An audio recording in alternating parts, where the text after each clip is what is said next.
Éric Brunet, Laurent Neumann, bonjour. Bonjour Jean-Jacques. Merci d'être avec nous ce matin. Nous allons recevoir Manuel Valls tout à l'heure. Il y a beaucoup de questions. Je regardais un peu les auditeurs d'RMC qui nous envoient un nombre incalculable de mails. Ça prouve bien qu'il y a 1000 questions qui sont posées. Manuel Valls qui répond à tout. C'est son rôle de Premier ministre. Écoutez, oui, et cette histoire, cette question, est-ce que Manuel Valls en fait trop, je la trouve assez savoureuse, pour vous dire la vérité, parce qu'il y a quelques mois, il faut avoir un petit peu de mémoire. On reprochait à Jean-Marc Ayrault de ne pas en faire assez. Oui. Aujourd'hui, on reproche à Manuel Valls d'en faire trop. Sans remonter aussi loin, il y a une quinzaine de jours, c'est pas vieux, on reprochait à François Hollande de prendre la parole à tort et à travers et d'occuper tout l'espace.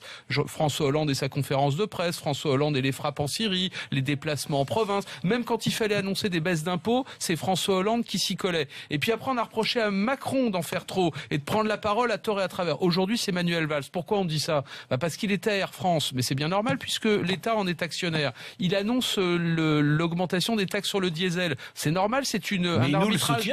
C'est un arbitrage. Il nous le soutient. Attendez, c'est un arbitrage budgétaire à Matignon. Il nous le soutient quand même. Parce que je sais que vous m'avez porté la contradiction. Éric Brunet, vous allez je termine juste, le diesel, c'est un arbitrage budgétaire qui donc relève de Matignon. Et puis 3, sur la police, bah oui, il fallait montrer que police et justice, c'est pas une bonne idée de les opposer. Bref, il me semble que sur ces 3 sujets, il est plutôt dans son rôle. Après, on peut contester le fond, l'emploi d'un certain mot. Oui, mais ça, nous posons les questions qu'il faut. Oui, Éric. Valls en fait trop, en faire trop, c'est une expression. Oui. Sur le plan de l'action publique et politique, il en fait pas assez. Effectivement, la France va très très mal et la question de la réforme des structures de la France est la question centrale. Il ne réforme rien, ou en tout cas très peu. Bon, mais il en fait trop, ça veut dire aussi... Alors qu'il voudrait réformer. Alors qu'il voudrait réformer. Tout est relatif, Éric, c'est trop peu par rapport à quoi? Arrêtez, vous savez très bien que c'est pas suffisant pour remettre la France sur les rails, vous le savez bien. Mais, en revanche, il en fait trop dans l'expression. C'est sa maladie. Il fronce le sourcil, il est sévère, et il passe ses journées à réprimander les Français, les syndicats. Alors Air France, on avait des syndicalistes voyous,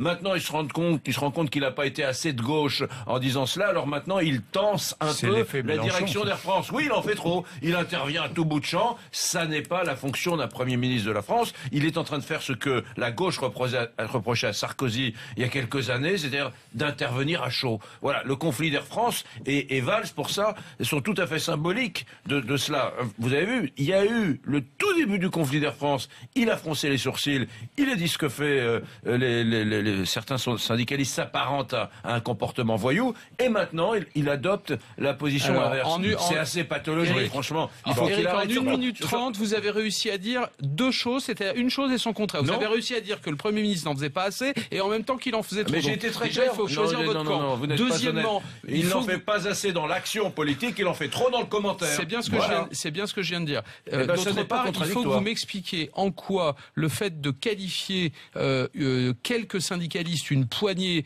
qui ont utilisé la violence physique, en quoi les qualifier de voyous serait contradictoire avec l'idée de sauvegarder l'emploi et de tout faire pour que les 2900 licenciements n'aient pas lieu à Air France. Expliquez-moi, parce que j'entends ça depuis 48 heures, je ne comprends pas. Je vais pas vous dire, je ne comprends pas. Mais c'est ce que vous venez de dire.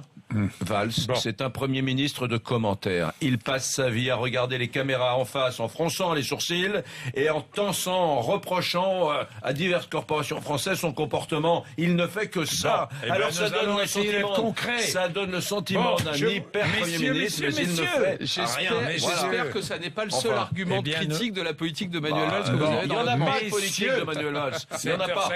Il ne fait rien. Merci, il sera là tout à l'heure. Nous allons bien voir. Nous jugerons. 7h57.